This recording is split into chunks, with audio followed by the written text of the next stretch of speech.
When I say something like non-duality is not the end of the path, not the final goal, it is the final goal. But the path that we take to get there is misunderstood. And people think that non-duality is about getting to this absolute place where there is no experience, no person there, no individuality, absolute being. And whereas that's partly true, we have to move on from that. Non-duality is a phase. It's a part of the process. It's like the boy becoming a man. The man was always implicit in the boy, and the boy is always implicit in the man. Non-duality, there's a phase where we recognize non-duality, but we don't live in that place, obviously, because otherwise we wouldn't be having a discussion right now. We wouldn't be having a conversation. And some people may say, well, no, we're not having a conversation. There's no one talking. On one level, there is one infinite being that is talking to itself. But we have to see the process that it's actually created. It didn't just stay there and do that, so to speak. On another level, it has created an experience of individuality. It's created an individual life, and it's created friends, family, loved ones. And to stay on one side of that spectrum, if we were to really go there, we'd have to then say that we don't have any friends, we don't have any family, there's no one to love, and no one loves us. And that's true.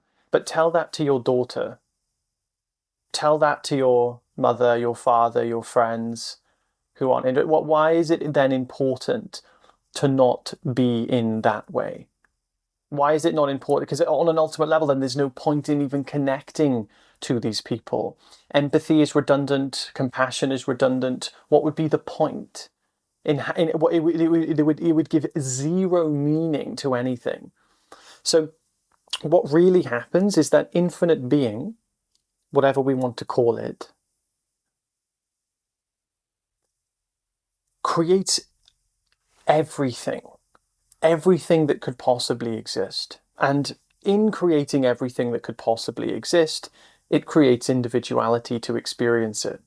Because you cannot experience anything unless you're experiencing it from one point of view. You can't experience it from 2, 3, 4 points of view. It has to be either one point of view or no point of view at all. And no point of view at all is the experience of everything, which from that point of view would be the experience of nothing. So in order to experience anything, we have to experience it as something from a point of view. And the point of view that we create creates its own individual. It's energized, charged, and made aware by one infinite thing, one infinite being, which is not obviously a thing. And then it creates its own individual experiences, and these individual experiences develop into what we call a mind and what we would call a soul. And we're not just supposed to be this absolute sense of being as a reality, as an attitude.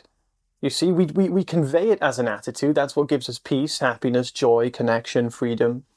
But if we were to actually embody the characteristics of that, we wouldn't leave the house. We would stay. Do you see what I'm trying to say? We would stay in the same spot. We wouldn't move because awareness doesn't move. We wouldn't do anything because awareness doesn't do anything. You see, we have to see awareness is doing everything, and you are awareness. And as an individual, you are then responsible for your experience. You're responsible for what you do and don't do. The only alternative to that would be you're not responsible for what you do and don't do because it's just awareness doing it. It's just infinite being. It's the universe. I'll sleep with my neighbor and my wife won't mind. It's just the universe doing it. Do you see what I mean? Where do we then draw the line between responsibility and non-duality? We are creating everything. We, reality, if you would agree, we are reality, are creating all possible variations of reality. So we have to see that we're both. Like I've done in the video before, the yin and yang symbol, we have the dark patch, which is the world of duality, which we experience as a finite individual experience, and we believe we are that half of the yin and yang symbol. We believe we're that half of experience.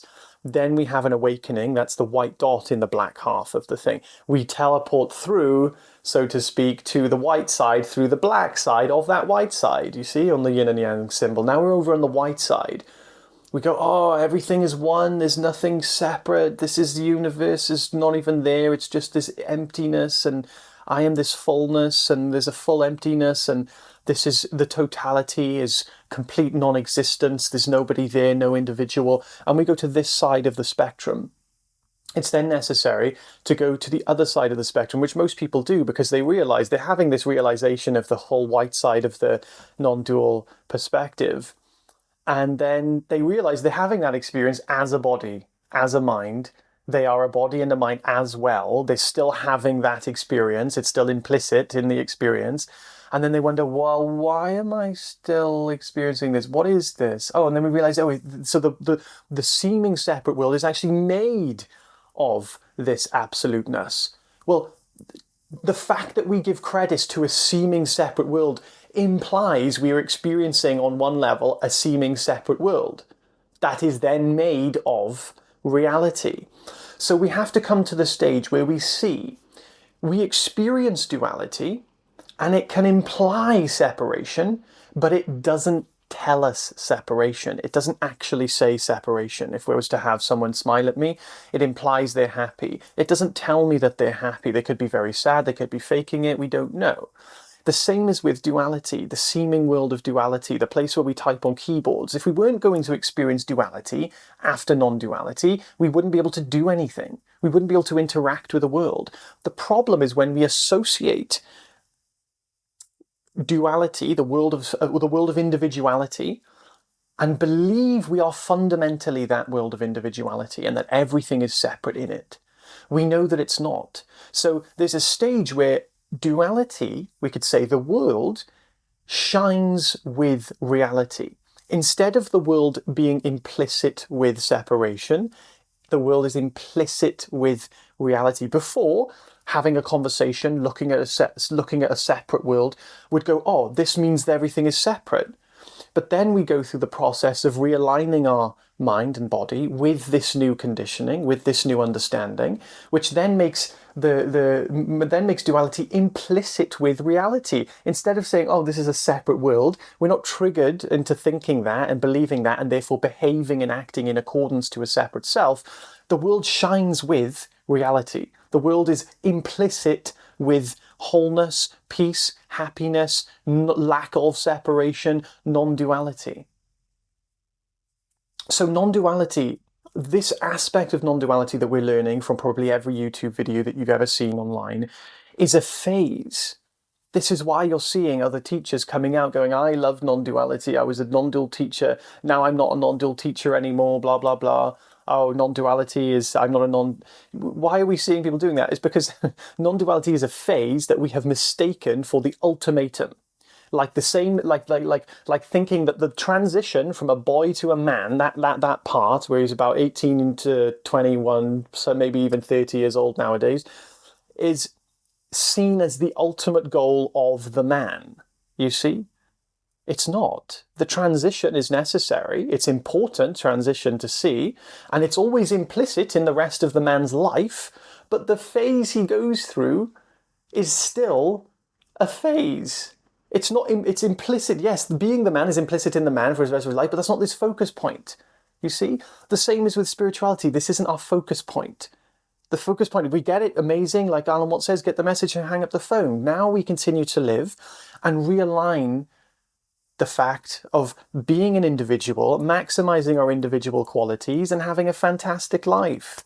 We're not here to be this empty, soulless, moving corpse. So this is the path of love, understanding, compassion, and wisdom.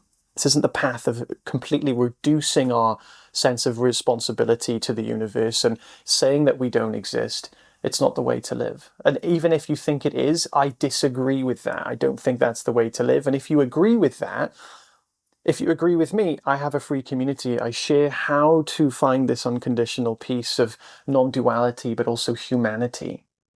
If this is something you like, my community is in the description. I'd love to see you there. Take care, guys. Have an amazing day.